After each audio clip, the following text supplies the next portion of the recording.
Hello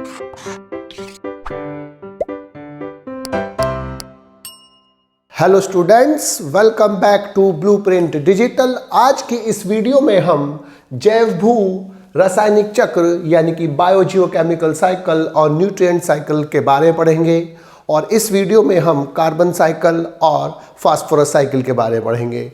video को start करने से पहले हमारे चैनल को सब्सक्राइब करें और बेल आइकन दबाना न भूलें, जिससे हमारे लेटेस्ट वीडियोस की नोटिफिकेशन आपको प्राप्त होती रहे। अब हम आज के टॉपिक पर आते हैं। किसी भी परितंत्र में, किसी भी इकोसिस्टम में लगातार न्यूट्रिएंट्स और पोषक तत्वों की इनपुट और आउटपुट होती रहती है, अर्थात न्यूट्रिएंट्स प्रोड्यूसर्स में और जीवों में पहुंचते रहते हैं और वहां से वातावरण में भी वापस पहुंचते रहते हैं। तो वातावरण से जीवों में और जीवों से वापस वातावरण में न्यूट्रिएंट्स का पहुंचना क्या कहलाता है? न्यूट्रिएंट साइकिल कहलाता है। यानी कि मूवमेंट ऑफ न्यूट्रिएंट एलिमेंट्स का movement through the various components of the ecosystem. Ecosystem के विभिन्न अवयवों, और दो अवयव होते हैं, बायोटिक यानी कि जैविक और एबायोटिक यानी कि अजैवीय। तो जैवीय और अजैवीय घटकों के बीच न्यूट्रिएंट्स एलिमेंट्स का मूवमेंट क्या कहलाता है? न्यूट्रिएंट साइकिल या बायोजियोकेमिकल साइकिल कहलाता है। Biogeochemical cycle bio living organism, geo मतलब भू, चट्टाने, मृदा, वायु, जल, केमिकल मतलब रसायन, न्यूट्रिएंट्स और मटेरियल, और साइकिल मतलब पार्ट से मिलकर बना होता है। तो इसका मतलब कि जो जीवित ऑर्गेनिज्म है, लिविंग ऑर्गेनिज्म है, और एबायोटिक एनवायरनमेंट के बीच इन केमिकल्स, इन न्यूट्रिएंट्स का साइक्लिक फ्लो क्या कहलाता है? न्यूट्रिएंट साइकिल और बायोजियोकेमिकल साइकिल कहलाता है। और इसके द्वारा जो अजैवीय वातावरण है उससे न्यूट्रिएंट्स जीवित ऑर्गेनिज्म में आते हैं और जीवित से वापस न्यूट्रिएंट्स एनवायरनमेंट में पहुंचते हैं, जिससे दोबारा से वो रीयूज हो सके। जो बायोजेनेटिक न्यूट्रिएंट्स है, बायोकेमिकल्स होते हैं, वो केमिकल्स होते हैं जो असेंशियल होते हैं, जरूरी होते हैं, जो लिविंग ऑर्गेनिजम्स की विभिन्न क्रियाओं में यूज़ होते हैं, उनकी बॉडी बिल्डिंग बनाने में होते हैं, बॉडी को बनाने में यूज़ होते हैं, और उनके रिप्रोडक्शन में, मेटाबॉलिज्म में और अन्य वाइटल एक्टिविटीज़ में यूज़ होते हैं। ये न्यूट्रिएंट्स जो होते हैं ऑर्गेनिजम्स को अर्थ से या इन्वायरमेंट से मिलते हैं और वे वापस इन्वायरमेंट में पहुंचते हैं ऑर्गेनिज्म की डेथ और डीके के बाद। उनकी बॉडी की डेथ होने के बाद, मृत्यु होने के बाद, उनसे जो डिकम्पोजिशन के बाद, वो अपघटन के बाद वापस इन्वायरमेंट में पहुंचते हैं। तो ये साइक्लिक प्रोसेस जिसमें न्यूट्रिएंट्स और जो एलिमेंट्स होते हैं वो एबायोटिक एनवायरनमेंट से लिविंग ऑर्गेनिज्म में पहुंचते हैं और लिविंग ऑर्गेनिज्म से वापस एबायोटिक एनवायरनमेंट में पहुंचते हैं, क्या कहलाता है? न्यूट्रिएंट साइकिल यानी कि बायोजियोकेमिकल साइकिल कहलाता है। जो मिनरल एलिमेंट्स एनवायरनमेंट से अंदर आते हैं वो सॉइल से और एयर से आते हैं बेसिकली, और वो ग्रीन प्लांट्स में पहुंचते हैं पहले, और ग्रीन प्लांट से वो primary consumer, secondary consumer, tertiary consumer और डिकम्पोजर्स तक पहुंचते हैं, और उनकी डेथ के बाद ये वापस एबायोटिक एनवायरनमेंट में पहुंचा दिए जाते हैं डिकम्पोजर्स के द्वारा, अपघटनकर्ताओं के द्वारा। जैव भू रासायनिक चक्र बेसिकली दो प्रकार के होते हैं, गैसीय पोषण चक्र यानी कि गैसियस साइकिल, और सेडिमेंट्री साइकिल यानी कि अवसादी पोषण चक्र। अब जिन साइकिल्स का, जिन चक्रों का जो रिजर्वियर होता है, स्रोत होता है, भंडारण होता है, वो एटमॉस्फेरिक यानी कि एयर और हाइड्रोस्फीयर यानी कि जल होता है। यानी कि जहाँ पर जो रिजर्वियर होते हैं, जहाँ पर वो संचय जो होता है मटेरियल, वो अगर एयर में है यानी कि एटमॉस्फेयर में, और या हाइड्रोस्फीयर में है, जलमंडल में और वायुमंडल में है, तो इस प्रकार की साइकिल को हम क्या बोलते हैं? गैसीय साइकिल। और इसके जो एग्जाम्पल है चिनॉप्स, CHON, चॉन साइकिल, यानी कि कार्बन, हाइड्रोजन, नाइट्रोजन और ऑक्सीजन जो साइकिल होती है वो कौन सी होती है? गैसियस साइकिल होती है। लेकिन अगर जो रिजर्वियर होता है इन रिसोर्सेज का, वो अर्थ क्रस्ट होती है, अर्थ क्रस्ट, तो ये क्या कहलाता है? सेडिमेंट्री साइकिल यानी कि अवसादी पोषण चक्र कहता है। और जो इसके एग्जाम्पल हैं वो क्या है? PSCA cycle, PSCA cycle. PSCA यानी कि फास्फोरस, सल्फर और कैल्शियम साइकिल जो होते हैं वो एग्जाम्पल होते हैं अवसादी के। तो जिसमें रिजर्वियर जो होता है वो एयर यानी कि एटमॉस्फेयर या हाइड्रोस्फीयर यानी कि जल होता है, तब उसे क्या बोलते हैं हम? गैसियस साइकिल, जैसे CHON cycle, carbon hydrogen oxygen nitrogen cycle. और जिसमें अर्थ क्रस्ट होता है रिजर्वियर, हम उस प्रकार के साइकिल को बोलते हैं अवसादी पोषण चक्र यानी कि sedimentary cycle. PSCA phosphorus, sulphur और कैल्शियम जो होते हैं वो एग्जाम्पल है सेडिमेंट्री साइकिल के। अब इन साइकिल्स में जो बल्क मटेरियल होता है यानी कि अधिकतम जो मटेरियल होता है वो इनएक्टिव रिजर्वियर के रूप में रहता है और अर्थ क्रस्ट में रहता है इसमें, और sediments of sea of water body में रहता है। या तो अगर इस वाली साइकिल की बात होगी तो वो अर्थ क्रस्ट में इनएक्टिव रिजर्वियर के रूप में रहेगा, और अगर इन साइकिलों की बात करेंगे तो इनएक्टिव रिजर्वियर के रूप में रहेगा कहाँ? एक तो सेडिमेंट ऑफ सी में यानी कि जो अवसाद है नीचे, और दूसरा वाटर बॉडीज़ में। तो वाटर बॉडीज़ में और सीज में जो सेडिमेंट के रूप में रहता है और इसमें क्रस्ट के रूप में रहता है, तो वो इनएक्टिव रिजर्वियर के रूप में रहते हैं। अब जो कार्बन साइकिल है, हमें इसमें कार्बन और फास्फोरस साइकिल पढ़नी, पहले हम कार्बन साइकिल पढ़ते हैं। कार्बन जो होता है मेन कंपोनेंट होता है लिविंग ऑर्गेनिज्म। किसी भी लिविंग ऑर्गेनिज्म की 98% बॉडी चिनॉप्स से बल्कि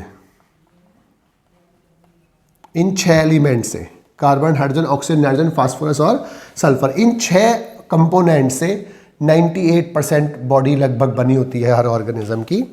तो जो कार्बन होता है वो मेन कंपोनेंट होता है सभी लिविंग ऑर्गेनिजम्स का, और वो प्रोटोप्लाज्म का मेन कंपोनेंट में से एक होता है। और प्रोटोप्लाज्म में वो कार्बोहाइड्रेट में प्रेजेंट होता है, लिपिड में प्रेजेंट होता है, न्यूक्लिक एसिड में प्रेजेंट होता है, न्यूक्लिक अम्लों में, एंजाइम्स में, हार्मोन एटसेट्रा में प्रेजेंट होता है। जो कार्बन होता है वो 49% बनाता है ड्राई वेट ऑफ ऑर्गेनिज्म। किसी भी जीव के ड्राई वेट का वो 49% होता है। जो बायोस्फीयर है यानी कि जैव मंडल है, उसमें जो कार्बन होता है वो बेसिकली एटमॉस्फेरिक CO2 के रूप में प्रेजेंट होता है, वातावरणीय CO2 के रूप में प्रेजेंट होता है। और जो वो ऑर्गेनिक मैटर के रूप में लिविंग ऑर्गेनिज्म के अंदर प्रेजेंट होता है। 71% जो होता है ग्लोबल कार्बन जो होता है वो ओशंस में डिजॉल्व फॉर्म में पाया जाता है, महासागरों में वो घुलित अवस्था में पाया जाता है। और एटमॉस्फेयर में केवल 1% जो होता है टोटल कार्बन होता है, पूरे ग्लोबल कार्बन का केवल 1% एटमॉस्फेयर में होता है। जो फॉसिल फ्यूल्स होते हैं जो लिविंग ऑर्गेनिज्म से, प्लांट से मिलकर बने होते हैं, बाद में वो लाखों सालों के अंदर बने हुए होते हैं, तो वो फॉसिल फ्यूल्स जो होते हैं जिसमें ऑयल्स और आते हैं, पेट्रोल, डीजल एटसेट्रा जो होते हैं, वो कार्बन का रिजर्वियर होते हैं, उनमें कार्बन प्रेजेंट होता है क्योंकि लिविंग ऑर्गेनिज्म की बॉडी कार्बन से बनी होती है और लिविंग ऑर्गेनिज्म से ही लाखों सालों के दौरान उसमें कोल और पेट्रोलियम का फॉर्मेशन होता है, फॉसिल फ्यूल्स का निर्माण होता है। तो जो कार्बन होता है वो ओशन से जाता है, यानी कार्बन साइकिल ओशन से गुजरती है, इसके अलावा एटमॉस्फेयर से गुजरती है और वो लिविंग ऑर्गेनिज्म से गुजरती है, और इसके अलावा फिर बाद में वो डेड ऑर्गेनिज्म से गुजरकर साइकिल कंप्लीट होती है। और लगभग 4 × 10⁻13 कार्बन, 4 × 10⁻13 kg कार्बन जो होता है वो फिक्स्ड होता है, स्थिर होता है पूरे बायोस्फीयर में एनुअली, यानी कि फोटोसिंथेसिस के द्वारा, प्रकाश संश्लेषण के द्वारा इतना कार्बन जो होता है वो हर साल फिक्स्ड होता है, अर्थात वो कार्बोहाइड्रेट बनाने में यूज़ होता है। और ये कार्बन जो होते हैं वो जो कंपोनेंट्स होते हैं कार्बन के वो एटमॉस्फेयर से और हाइड्रोस्फीयर से आते हैं, इसीलिए एटमॉस्फेयर में और हाइड्रोस्फीयर में कार्बन की मात्रा घटती रहती है, लेकिन दूसरे सोर्सेज से वापस एटमॉस्फेयर में भी पहुंचती है। अब वो जो सोर्सेज जिससे वो घटी हुई मात्रा वापस पहुंचती है एटमॉस्फेयर में, वो होती है जब जीव रेस्पायरेशन करते हैं। तो सभी जीवों के रेस्पायरेशन से CO2 बनती है। जो एरोबिक रेस्पायरेशन करते हैं, वायवीय श्वसन करते हैं, उन सभी से वो उत्पादक भी हो सकते हैं, उपभोक्ता भी हो सकते हैं, अपघटनकर्ता, सबके रेस्पायरेशन से CO2 निकलती है जो वातावरण में पहुंचती है। तो जो हाइड्रोस्फीयर से और एटमॉस्फेयर से कार्बन कम हुआ है उसको वापस रिप्लेनिश करती है, अर्थात उसको वापस उसकी मात्रा पूर्ण होती है। दूसरा, डिकम्पोजिशन ऑफ ऑर्गेनिक मैटर, जो अपघटन करता है वो उत्पादक और उपभोक्ता सभी की डेथ हुई बॉडी का यानी डेड बॉडीज का अपघटन करते हैं और अपघटन के बाद CO2 और H2O जैसे सब्सटेंसेस बनाते हैं और वो CO2 वापस एटमॉस्फेयर में पहुंच जाती है।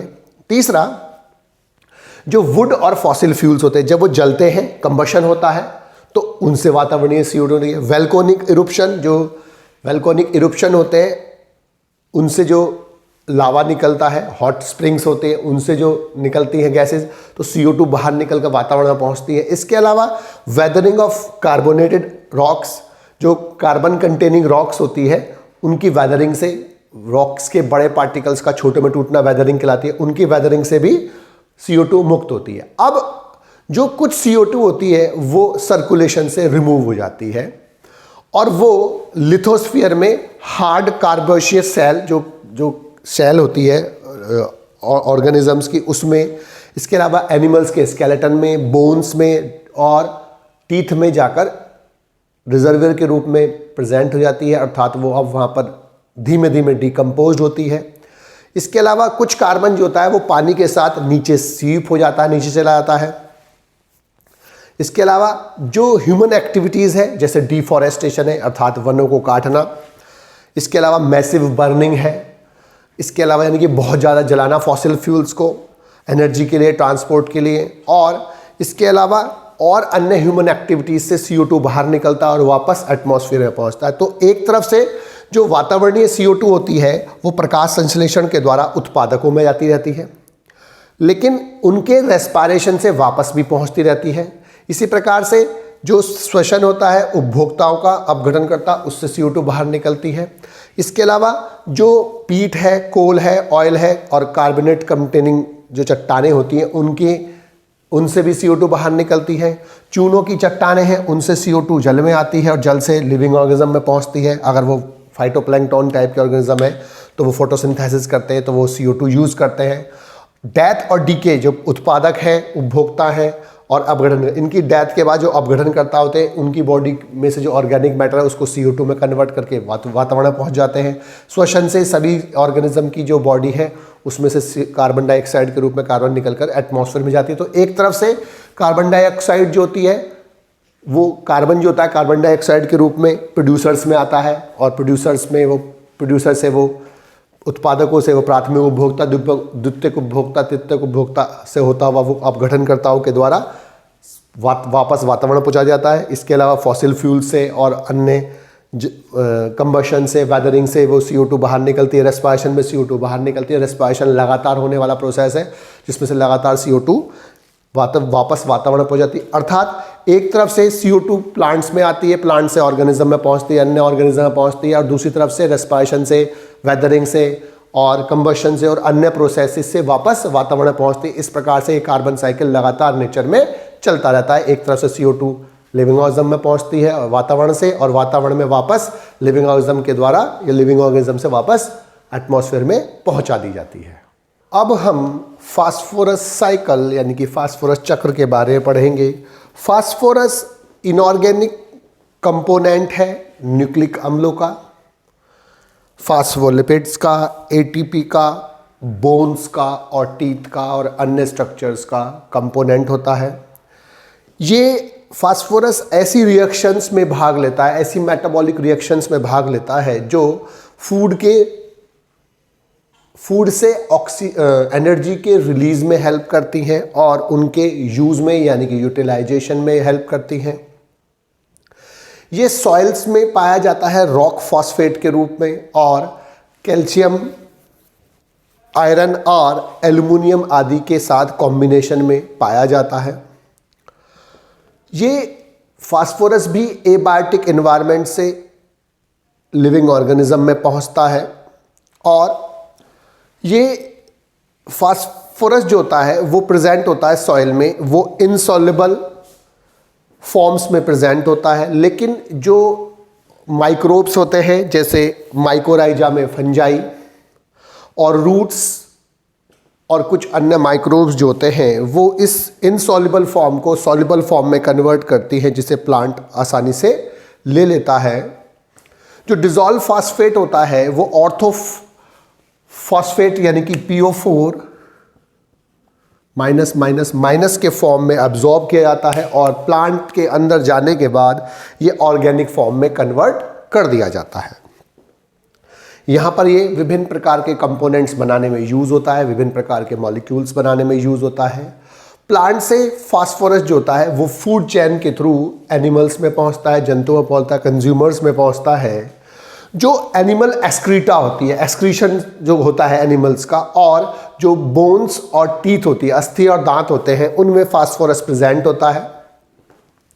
और ये फास्फोरस जो होता है इस एक्सक्रीशन से और इस बोन और अन्य स्ट्रक्चर से डिकम्पोजर्स के द्वारा रिलीज कर दिया जाता है बाहर।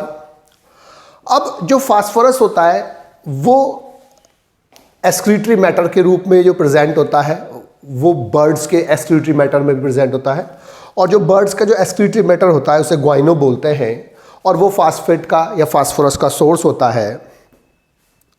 अब जो सॉइल के अंदर कुछ फास्फोरस जो होता है वो लॉस हो जाता है लीचिंग प्रोसेस से। लीचिंग का मतलब होता है वाटर के साथ इनऑर्गेनिक टाइप के सब्सटेंसेस का घुलकर नीचे जाना, वो लीचिंग हो जाता है और वो डीप पहुंच जाता है नीचे की तरफ, जिससे वो अनअवेलेबल हो जाता है, वो हमें प्लांट्स को प्राप्त नहीं होता है।